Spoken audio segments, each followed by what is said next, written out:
Hello बच्चों, chemistry class में आपका स्वागत है और मैं हूं आपका केमिस्ट्री टीचर सतीश श्रीवास्तव। आज मैं आपके लिए जो टॉपिक स्टार्ट कर रहा हूं और ये टॉपिक है क्या, बॉन्ड एनर्जी, बंध ऊर्जा। तो फिर स्टार्ट करते हैं हम अपना ये टॉपिक। तो देखो बच्चों, bond energy means the amount of energy required to break one mole of bonds and which separates both bonded atoms into gaseous state। मतलब सीधा सा है कि 1 मोल ऑफ बॉन्ड्स को ब्रेक करने के लिए जितने अमाउंट ऑफ एनर्जी की जरूरत है उसे ही हम क्या बोलते हैं, बॉन्ड एनर्जी। और यही मैंने डेफिनेशन दी है कि the amount of energy required to break 1 mole of bonds of particular type का मतलब हुआ कि 1 मोल ऑफ सिंगल बॉन्ड हो सकता है, 1 मोल ऑफ डबल बॉन्ड हो सकता है, 1 मोल ऑफ ट्रिपल बॉन्ड हो सकता है। तो इस तरह से पर्टिकुलर टाइप का जो बॉन्ड है, जो भी आपको बताया गया है, so as to separate them into gaseous atom is called bond energy. और जब वो एटम एक दूसरे से सेपरेट हो तो वो गैसियस स्टेट में होने चाहिए। तो इस तरह बॉन्ड के ब्रेक होने से और एटम्स को अपनी गैसियस स्टेट तक सेपरेट होने में टोटल जो एनर्जी रिक्वायर्ड थी वही क्या है बच्चों, बॉन्ड एनर्जी। समझे बच्चों कि ऊर्जा की वह मात्रा जो किसी किस्म के एक मोल बंध को वियोजित करके बंधित परमाणुओं को गैसीय अवस्था में विभक्त कर देती है, बंध ऊर्जा कहलाती है। जैसे हम यहाँ पर एग्जांपल लें कि 2 F एटम्स हैं जो कि F2 मॉलिक्यूल है गैसियस स्टेट में, आपने इसको इतनी एनर्जी दी 154.39 किलो जूल, दोनों एटम्स अलग हो गए और गैसियस फॉर्म में। तो यहाँ पर फ्लोरीन की जो बॉन्ड एनर्जी है वो कितनी हुई, 154.39 किलो जूल पर मोल। तो इस तरह से ये जो अमाउंट यूज हुई फ्लोरीन के दोनों एटम्स को सेपरेट करने में, गैसियस स्टेट तक लाने में, तो यही फ्लोरीन की क्या है, बॉन्ड एनर्जी। तो यहां तक बात समझ में आ गई होगी, आप इसे नोट करें।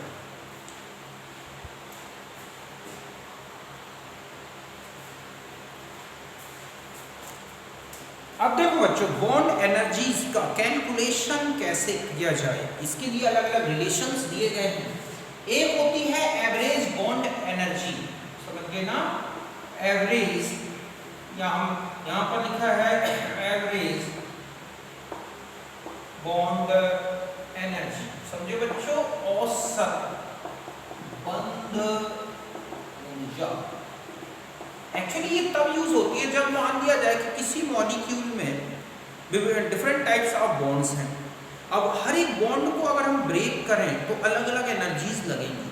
तो ऐसे में क्या किया जाता है कि बॉन्ड की मतलब पूरे मॉलिक्यूल की कुल डिसोसिएशन एनर्जी क्या है, क्योंकि जो टोटल डिसोसिएशन एनर्जी लगेगी मॉलिक्यूल के लिए वो उसमें जितने बॉन्ड्स हैं सबको ब्रेक करने के लिए लगी हुई एनर्जी होगी।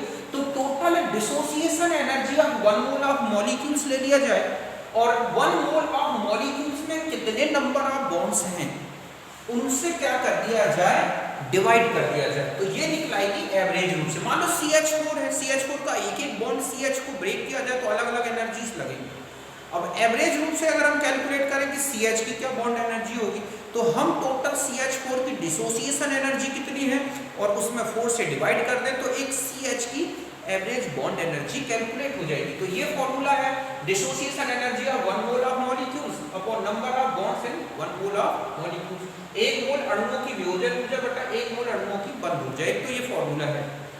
एक ये रिलेशन है bond energy, A B type का बॉन्ड हो तो 1/2 bond energy of A2 plus bond energy of B2, ये दो A2 और B2 मॉलिक्यूल्स हैं, प्लस 23.06 XA माइनस XB का स्क्वायर। यहाँ XA और XB क्या है, electronegativities of A and B atoms हैं। यहाँ पर A और B की ऋण विद्युताएं हैं और ये इनकी बॉन्ड एनर्जीज हैं। देखो यहाँ इसलिए लिया गया है कि जब बॉन्ड आयनिक टाइप का हो, मींस जिसमें पोलर नेचर हो, तो इतनी एक्स्ट्रा अमाउंट ऑफ एनर्जी बढ़ जाती है उनकी बॉन्ड एनर्जी जो उनके मॉलिक्यूल्स की थी उनके एवरेज वैल्यू से। ऐसा इसलिए होता है क्योंकि एटम्स जब पोलर नेचर का होता है तो उसके जो जो मॉलिक्यूल है वो पोलर नेचर का होता है, तो उसके एटम्स के बीच में अट्रैक्शन लगता है, वो अट्रैक्शन बॉन्ड एनर्जी को और बढ़ा देता है। तो इस फॉर्मूले से भी कैलकुलेट कर सकते हैं। और एक थर्मोडायनेमिक्स में आता है ये है रिएक्शन, समझ गए ना, एंथैल्पी।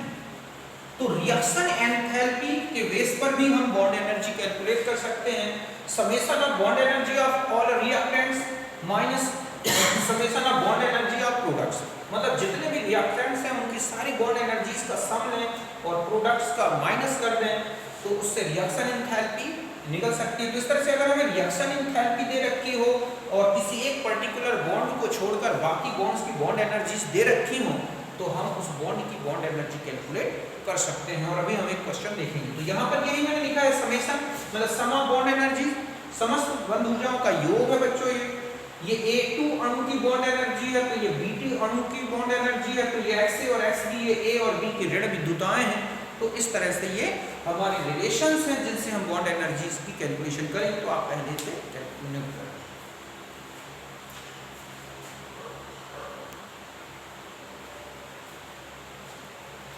अब देखो बच्चों, मैं यहाँ पर 2 क्वेश्चंस दे रहा हूँ आपको। एक है dissociation energy of CH4 is 1664 kilo joule पर मोल, average bond energy of CH, ये कैलकुलेट करना है। दूसरा क्वेश्चन है कि बॉन्ड एनर्जी ऑफ F2, मतलब F2 की बंध ऊर्जा and bond energy of H2 are 36.6 kilocalorie per mole and 104.2 kilo calorie per mole respectively. समझ गए ना? तो आपको कैलकुलेट करना है बॉन्ड एनर्जी ऑफ HF। यहाँ पर XF मतलब इलेक्ट्रोनेगेटिविटी ऑफ फ्लोरीन है 4.0 एंड हाइड्रोजन है 2.1। हम इन दोनों क्वेश्चंस को सॉल्व करते हैं। तो देखो average bond energy of CH तो क्या हो जाएगी, डिसोसिएशन एनर्जी ऑफ CH4 की वियोजन ऊर्जा बटा में क्या हो जाएगा, नंबर ऑफ बॉन्ड्स ऑफ क्या हो जाएगा CH4, टोटल CH4 में बॉन्ड्स कितने हैं। डिसोसिएशन एनर्जी ये दे रखी है, आप जानते हैं कि CH4 का स्ट्रक्चर ये है। तो आप इस मॉलिक्यूल में नंबर ऑफ बॉन्ड्स अगर देखें तो वो कितने हैं, 4। तो मैंने 4 से डिवाइड कर दिया, जो आया 416 किलो जूल पर मोल, मतलब CH की एवरेज बॉन्ड एनर्जी होगी 416 किलो जूल पर मोल।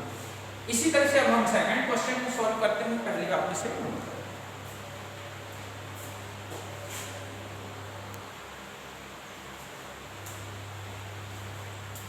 अब देखो बच्चों, नेक्स्ट जो क्वेश्चन है कि बॉन्ड एनर्जी ऑफ F2H2R ये दे रखी है 36.6 एंड 104.2 किलो कैलोरी पर मोल, और इनकी ये इलेक्ट्रोनेगेटिविटीज दे रखी हैं। तो हम ये वाला फार्मूला लगाएंगे 1/2 bond energy of H2 plus bond energy of F2 plus 23.06 F minus XH का स्क्वायर।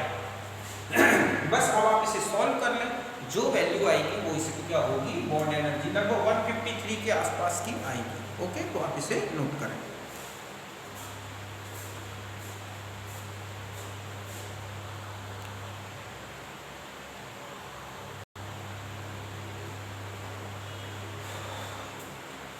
अब देखो बच्चों, नेक्स्ट आ जाते हैं factors affecting on bond energy, बंध ऊर्जा को प्रभावित करने वाले कारक।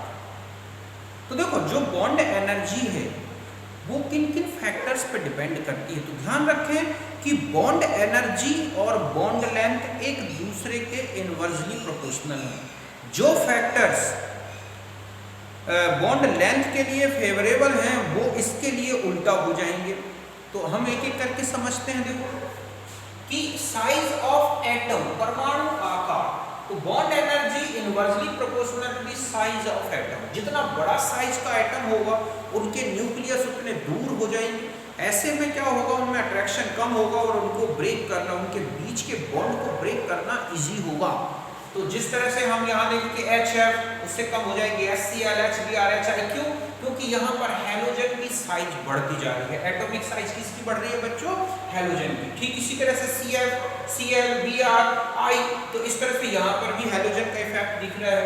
तो बॉन्ड का जो लेंथ है, बॉन्ड लेंथ अगर बढ़ेगी तो बॉन्ड एनर्जी डिक्रीज होगी।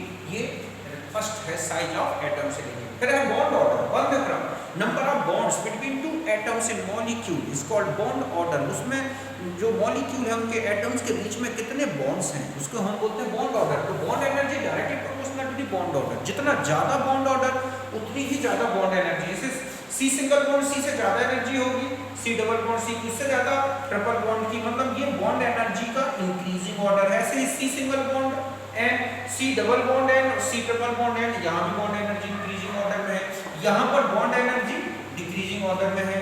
नेक्स्ट है एस परसेंटेज कैरेक्टर, समझ गए ना, मैंने आपको बताया है कि एस परसेंटेज कैरेक्टर अगर बढ़ता है तो कार्बन की इलेक्ट्रोनेगेटिविटी बढ़ेगी, या कोई भी एटम की इलेक्ट्रोनेगेटिविटी बढ़ती है। इलेक्ट्रोनेगेटिविटी बढ़ने से बॉन्ड में पोलर नेचर ज्यादा आएगा, पोलर नेचर आने के कारण एक्स्ट्रा अट्रैक्शन लगता है एटम्स के बीच में और वो बॉन्ड एनर्जी को बढ़ा देता है। अभी मैंने आपको एक रिलेशन जो बताया है बॉन्ड एनर्जी कैलकुलेट का, जिसमें प्लस 23.06 x से माइनस xb का स्क्वायर आया था, वो एक्स्ट्रा एनर्जी बढ़ जाती है बॉन्ड में पोलर नेचर आने से। तो इस तरह से जैसे एल्केन है, ये क्या है एल्केन, आप एल्केन में देखोगे sp3 हाइब्रिडाइजेशन होता है, s परसेंटेज होता है 25%, 1 पार्ट s और 3 पार्ट किसके हैं p के, तो 100 पार्ट्स में से 1 बाई, ठीक है, 4 पार्ट किसका दिख रहा है s कैरेक्टर का, यहाँ 33% और यहाँ s कैरेक्टर कितना है 50%। तो सबसे ज्यादा इलेक्ट्रोनेगेटिव कार्बन यहाँ है, 3.25 इलेक्ट्रोनेगेटिविटी हो जाती है कार्बन की।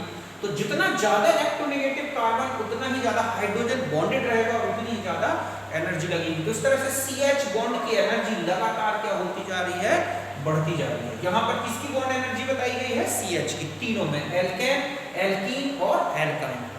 फिर हम आते हैं बॉन्ड पोलैरिटी, बंध ध्रुवता। तो देखो बच्चों, बंध ध्रुवता मतलब बॉन्ड जितना ज्यादा आयनिक कैरेक्टर रखेगा, आयनिक कैरेक्टर, परसेंटेज आयनिक कैरेक्टर, उसकी बॉन्ड एनर्जी उतनी ज्यादा होगी। तो जो एटम एक दूसरे से, जो भी एटम्स एक दूसरे से बॉन्डेड है, उनकी इलेक्ट्रोनेगेटिविटी में डिफरेंस बढ़ने से पोलर नेचर बढ़ता है और पोलर नेचर बढ़ने से आयनिक कैरेक्टर बढ़ता है, आयनिक कैरेक्टर बढ़ने से बॉन्ड एनर्जी बढ़ती है। तो इस तरह से अगर हम CF, ठीक है, और सॉरी CH, NH, OH और FH में देखें तो बॉन्ड एनर्जी इस तरह से इंक्रीज होगी। इसी तरह से C single bond C single bond N, C single bond O, C single bond F में सबसे ज्यादा CF की हो जाएगी। तो इस तरह से परसेंटेज आयनिक कैरेक्टर से बॉन्ड एनर्जी इंक्रीज होती है। तो यहाँ तक आप नोट करें।